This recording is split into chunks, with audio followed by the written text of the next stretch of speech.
Hi friends, എല്ലാവർക്കും നമസ്കാരം. ഞാൻ ഇന്ന് രാവിലെ തിരുവഞ്ചിക്കുളം അമ്പലത്തിന് മുമ്പിലെത്തിയപ്പോ അവിടെ ആൾത്തരം കുറച്ച് ആളുകളൊക്കെ ഇങ്ങനെ കൂടിയിരിക്കുന്നുണ്ട്. അപ്പൊ എന്താന്ന് ചോദിച്ചപ്പോ അവര് ഇങ്ങനെ കാണിച്ചു തന്നെ. അപ്പൊ നോക്കിയപ്പോ അപ്പുറത്ത് ആ ഒരു 5-6 അടി ഹൈറ്റുള്ള മതിലുണ്ട്. ആ മതിലിന്റെ മുകളിൽ ഒരു സ്വിഫ്റ്റ് കാർ ഇങ്ങനെ ഇരിക്കുന്നു.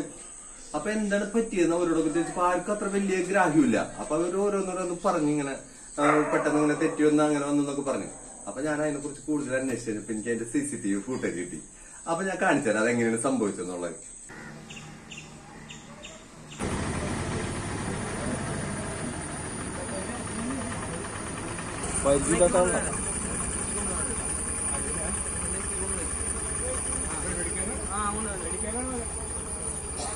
അധികം